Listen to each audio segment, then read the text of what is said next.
Programang ito ay rated SPG. Striktong patnubay at gabay ng magulang ang kailangan. Maaaring may masiselang tema, lengguwahe, karahasan, sexual, horror o droga na hindi angkop sa mga bata. May masamang binabalak si Charlie kay Ina. Welcome sa aking channel. Narito ang mga kaganapan na dapat nating abangan sa Shining Inheritance. Malalantad na ang tinatagong baho ni Charlie, na siya pala ang nagnanakaw sa kumpanya. Matapos ilaglag si Charlie ng kasabwat niyang si Lorna, hindi na kasi napigilan pa ni Lorna ang sarili. Na hindi umamin kay Ina, napakabigat daw sa dibdib ni Lorna na nagpasuhol siya kay Charlie. Ngunit wala siyang magagawa, dahil nangailangan siya ng malaking halaga ng pera para sa operasyon ng tatay niya. Kaya nagpadala siya sa suhol ni Charlie. Ngunit labag daw talaga sa loob ni Lorna ang nangyari.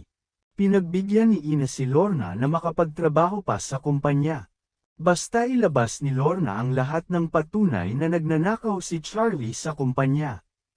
Walang problema daw kay Lorna basta hindi siya matanggal sa trabaho niya.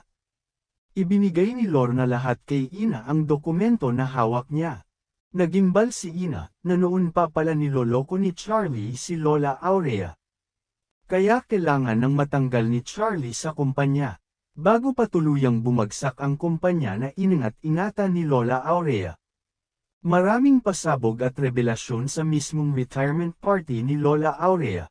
Isa na dito ang pag-expose ni Ina kay Charlie na siya ang magnanakaw sa kumpanya. At ang harap-harapang pag-fire ni Ina kay Charlie sa pwesto niya. Ganon din si Charlie, i-expose niya sa lahat ang malalang sakit ni Lola Aurea. Ang pagkakaroon ng Alzheimer's disease. Palalabasin ni Charlie at Lani na kaya lang naman ginawang CEO ni Madam Aurea si Ina, dahil hindi niya alam ang ginagawa niya. Ginamit daw ni Ina si Lola Aurea para lang makuha ang gusto niyang posisyon sa kumpanya. Pinaalis na ni Ina si Charlie sa posisyon niya, dahil sa tiwali at magnanakaw ito. Ngunit lumaban na si Charlie at pinanindigan na void lahat ng pag-transfer ng funds ni Lola Aurea kay Ina. Dahil sa malalang karamdaman ni Lola Aurea, kaya maaari na daw na umalis si Ina dahil hindi na siya kailangan ng kumpanya.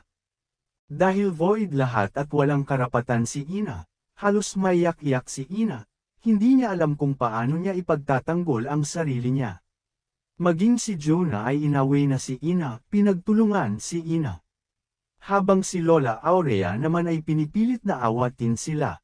Magtagumpay kaya si Charlie sa pagpapatalsik kay Ina? Marami-rami pa tayong aabangan.